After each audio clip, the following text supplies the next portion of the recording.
Outside of him, driving the number 20, Max Zackham from Preston, Connecticut, racing against cancer. Foxwoods Resort Casino sponsor the number 20. On the inside of row number 2 is the man with the fast time. Is number 9 machine of George Whitney from Westbrook, Connecticut. Going off from position number 4 will be the 44. Drake Motorsports brings us Ashaway, Rhode Island's Aaron Drake. On the inside of row number 3 will be the 55 machine. That's Glenn Billings from Glastonbury, Connecticut.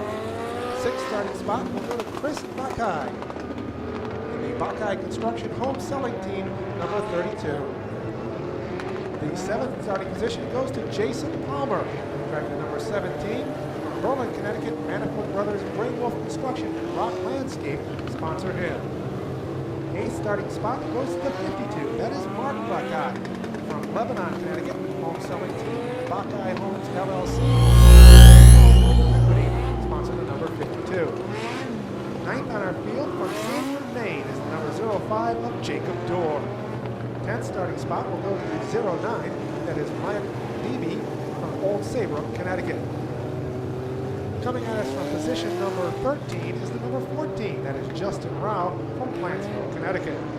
14th on our field will be the number 77, Dennis Pantani from Brantford, Connecticut.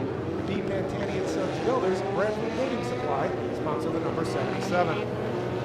15th on our field is car number 399, that is Bob Wayman.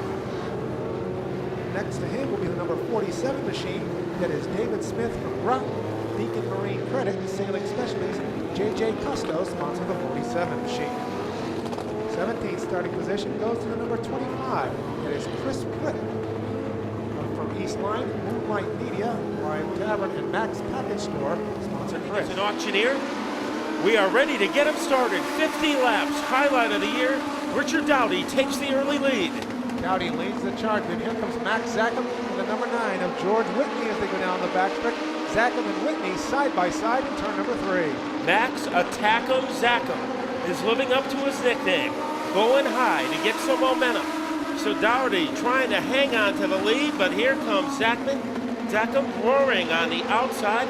Aaron Drake, also a great start, along with Glenn Billings in car number 55. Zackham now on the outside gets around the 02 machine. He will lead him to turn number 1. Here is Zackham trying to climb the balcony, and Dowdy will not allow it to happen as he keeps Zackham in second. And Max has something else to worry about, the presence of George Whitney in the 9 car. The top 2 cars are wheeled around side by side for the first 3 laps in tonight's 50-lap Legend feature. They look to go 3 wide. It's Whitney to the inside, Zackham on the outside. It is George Whitney taking the lead. So like a bumblebee, the black and gold number 9 of Whitney has moved in front. The defending champion is picking up exactly where he left off 1 year ago. Jason Palmer moving into 3rd, but right behind him, the 2 cars everybody fears. The creamsicle colored car in trouble for one of the Bakaj brothers. Dave makes contact with Dowdy, and Dowdy able to continue, but 2 cars are crossed up. Pantani and the 05 of Dorr also involved, bringing out the gold. And that all started when there was a problem with the 02 and the ripple of 9. Billings to his right. And we are underway again. And then Whitney, as he's been all night, quick off the jump, and he grabs the lead. And Billings, the 17, of Jason Palmer in second. And now we have the 32, that is Chris Bakaj in 3rd. So we figured the Bakajs would be moving up to the pack, a 3-car fracas into turn 4. We met one of the cars involved, I believe it is Beebe, and Chris Pritt's able to drive away. So the yellow comes out again as the 03, another one of the... Again, we'll look to get the jump, get the lead. We have a good start, and he does get that jump. And also right there getting the jump on Jason Palmer is the 52 of Mark Bakaj. A little trouble for Ben Erlinson in the 06 as he backpedals off the pace. The action is up at the front. A bold move by Chris Bakaj as he got underneath the 17 of Palmer. That's Mark Bakaj challenging George Whitney for the lead. Mark Bakaj now right on the back bumper of the 9 machine as they go down the backstretch. Whitney still leads the way. Mark Bakaj second, Jason Palmer 3rd. And Chris Bakaj not too far away in the 32 car as Max Zackham trying to hold off Len Beebe. So a youngster and a veteran battling it out for the number 5 spot. But at the front of the lead, something could happen here as Whitney's perch on the top spot could be in jeopardy. Mark Bakaj, the Saturday night point leader, is starting to make some noise. Jason Palmer also in contention. So the top 4 drivers can fit inside a hula hoop as they go into the third turn. Battle on for the third spot. It is Chris Bakaj on the outside of Jason Palmer. He looks to get around that white number 17. They are still even as they go into turn number 1. Challenge for the lead. And Mark tries to scoot to the outside of Whitney. Whitney has the lead, and all over him, like static cling, is the 52 of, the 52 of Mark Bakaj. Here comes Chris. He is trying to get a piece of that action. So the top 4 cars continue to chauffeur the way, but the tightest battle is for first and second. But Whitney, the experienced driver, has been able to stay 1 step ahead of Mark Bakaj. And Jason Palmer has been able to work his way around the 32 of Chris Bakaj. Further on back in the field in 5th is the 22 of Len Beebe. Then we have the 20 of Max Zackham rounding out the top 6. The clock stays the same at the front of the field with Whitney and Mark Bakaj. Looks like Bakaj had a little room at the bottom. Let's see if he can boogie his way to the lead. He has leverage on the bottom. The creamsicle color, number 52 of Mark Bakaj. Right now, the momentum is belonged by Whitney, and he continues to use it to hang on to the penthouse. Top 4 roar single file around the field. It is now Chris Bakaj on the outside. He's looking to get that third spot away from Palmer. He'll fall back as they go into turn 3. Art Moran got a little jittery coming off the corner. Remember, Michael Jarvis was unable to take time tonight because of a broken ankle, or a broken axle. And he has been up near the front. Glenn Billings to the outside of him.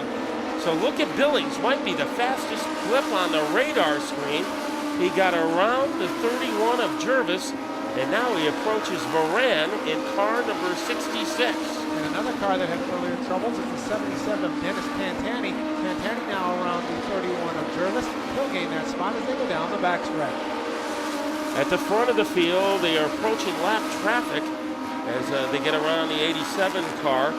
And right now, Whitney, not very kind of hemmed in.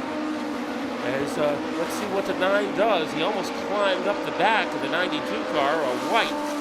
And finally, Whitney able to navigate his way through the lap traffic.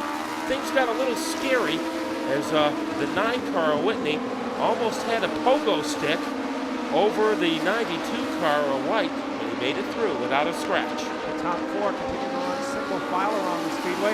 They've checked out a little bit from the number 22 car of Beebe, who runs in the 5th spot. It is still George Whitney leading the way in tow, the 52 of Mark Bakaj. Now, Whitney won this race a year ago, and it looked like Mark Bakaj had something for him briefly.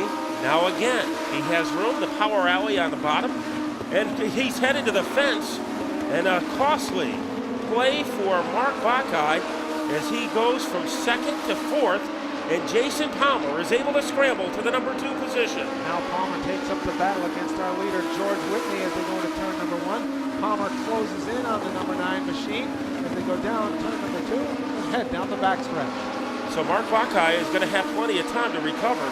We still have 30 laps to go. So a long way before we complete this one. Jason Palmer looking to make some noise on the bottom. So George Whitney, obviously his car works the best when he goes wide off the 4th corner and down the front straightaway. And neither Mark Bakaj or now Jason Palmer is able to take advantage of that cavity that's being created. Here comes Chris Bakaj on the outside. So there's 2 creamsicle color cars and a white car of Jason Palmer trying to track down George Whitney. Chris Bakaj now on the outside of Palmer has the 2nd spot. He'll look to continue that run. We had a run on Whitney on the outside as Whitney still holds the lead as they go into turn number 1. This is classic legend racing as 4 cars within handshaking distance of each other are battling for the lead. Not too far away in 5th is a veteran, Len Beebe. They stampede around the corner again. Whitney leading a magic life at the front of the field. Palmer muscling his way into second, but now the Bakaj brothers are side by side as we approach the halfway point. Mark Bakaj now has moved into the third spot on his brother Chris as he runs fourth and trying to whittle into that 4-car lead with the 22 of BB. So it is Mark Bakaj who has been able to make up for the bobble that haunted him a few laps ago. He is buzzsawing his way to the outside as Chris Prince does a 360 and is able to move along. And trouble as flames come from the 32 car. Car is on fire. I believe that is Chris, who is on fire on the backstretch, moving to the grass. Cohansey Fire Department quickly there.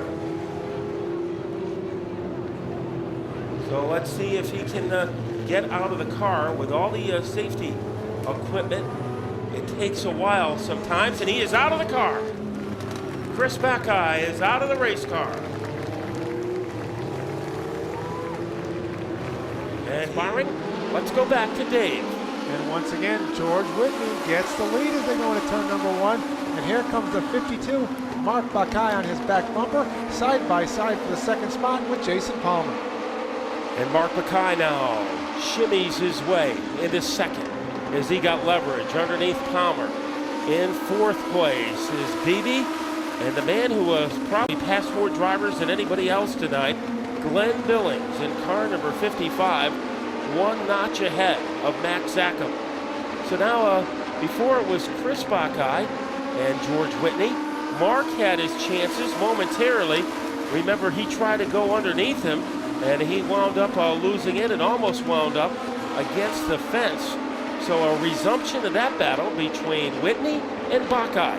Chris Bakaj likes the outside, Mark likes the inside. He will try that inside line off Whitney as they go into turn number 1. Also sneaking to the outside is the 17 machine, that is Jason Palmer. Trouble for the 8 of D'Addario as he winds up on the access road. He's going to try to move that car and get it out of danger.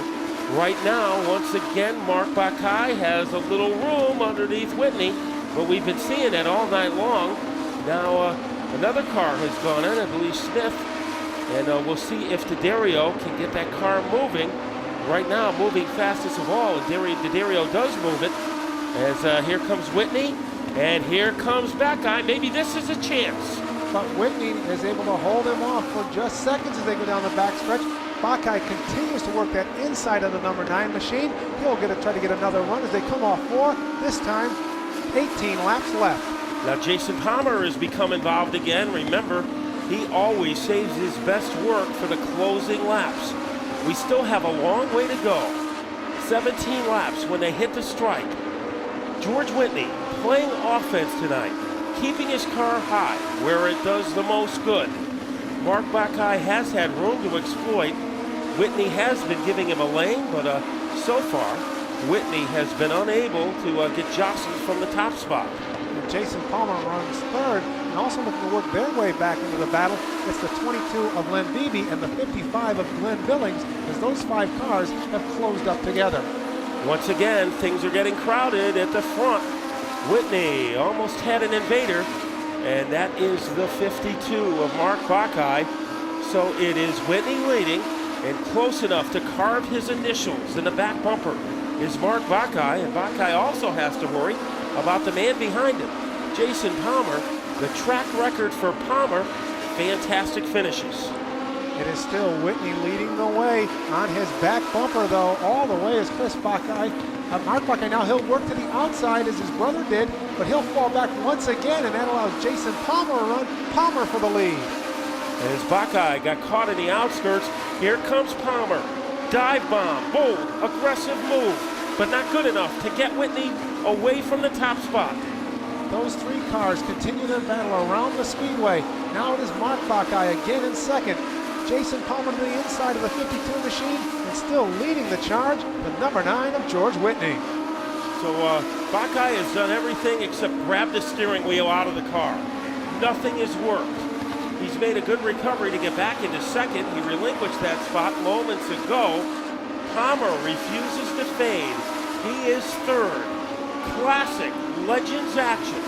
as Whitney has been under attack since the opening lap. Now Bakaj looking for another shot. Remember, he went high a couple of laps ago.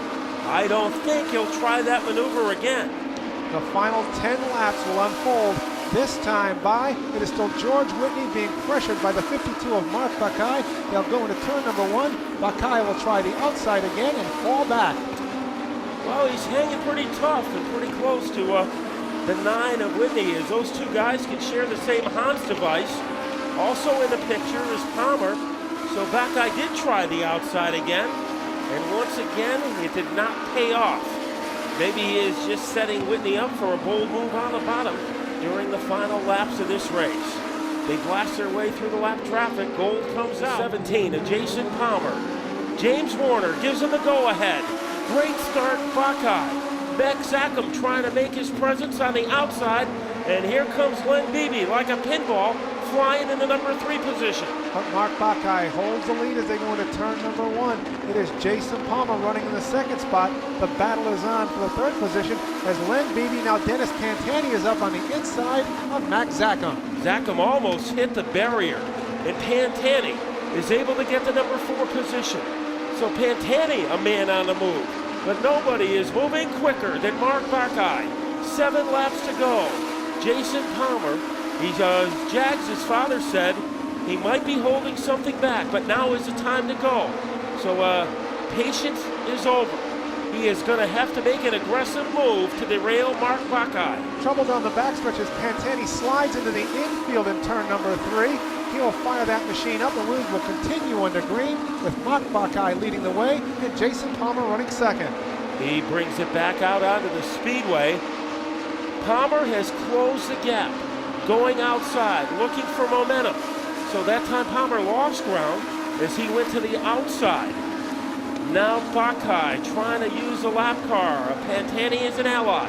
He gets by him. Palmer gets by him. They will shuffle their way across the stripe with 4 laps to go. Len Beebe a distant 3rd. There is great racing deeper in the field. Moran Drake, Prince, and Whitney all involved. But in the spotlight is Mark Bakaj closing in on one of the biggest victories of his career. And trying to close in on Bakaj is the 17 of Jason Palmer as he runs in the 2nd spot. Then we fall back to Beebe and Zackham, 3rd and 4th. And there is tight racing deeper in the field. Now it looks like things have been sorted out to the final 2. Here is that creamsicle color, number 52, stomping across the stripe with 2 laps remaining. Mark Bakaj in turn number 2. Trouble again as Pantani is sliding through the infield and into the grass as he looks to refire that machine and keep it under green flag condition. Off turn number 4, white flag in the air. It is Mark Bakaj leading the way. Jason Palmer runs in the 2nd spot. Then we have Len Beebe in 3rd, Max Zackham in 4th, and Aaron Drake in 5th. Final 2's turns. Mark Bakaj off turn number 4. Down the stripe, he will take the checkered flag and win tonight's 50-lap Legends Qualifier. We need to do some celebrating. One of the biggest wins in the career of Mark Bakaj. A very exciting 50-lap National Qualifier. And here is a man who prevailed. And Mark, a lot of peaks and valleys for you in this race. Looked like you lost it a couple of times, but you didn't quit. No, it was a really good race. George was running a great race, and it was a shame that I couldn't race him to the finish. Yeah, one time going into 1, George and I got hooked our bumpers a little bit, and it sent me up high, and I got a little scared, but I kept it off the wall and just kept on trucking. The car's running great. I was happy to see, all the fans out here that stayed to watch us. I'd like to thank them all. I got to thank all my sponsors, Home Selling Team, Bakaj Homes LLC, DBL Electric, and Vinco Mobile Equipment Repair. They really helped me put this car on the track and make this win possible. Now, you've won a lot of 20-lap features this year. How special is it to you to be able to win a 50-lap event? It's really special. I ran 2nd to George last year at this race, and I was really happy with that finish, but this just tops it off. I couldn't be more happy. So it was a great run tonight. For the driver of car number 52, I think we have to put this at the top of his career, Mark Bakaj. And Gary, just a great way to end a spectacular night of motorsports at the Speedbowl.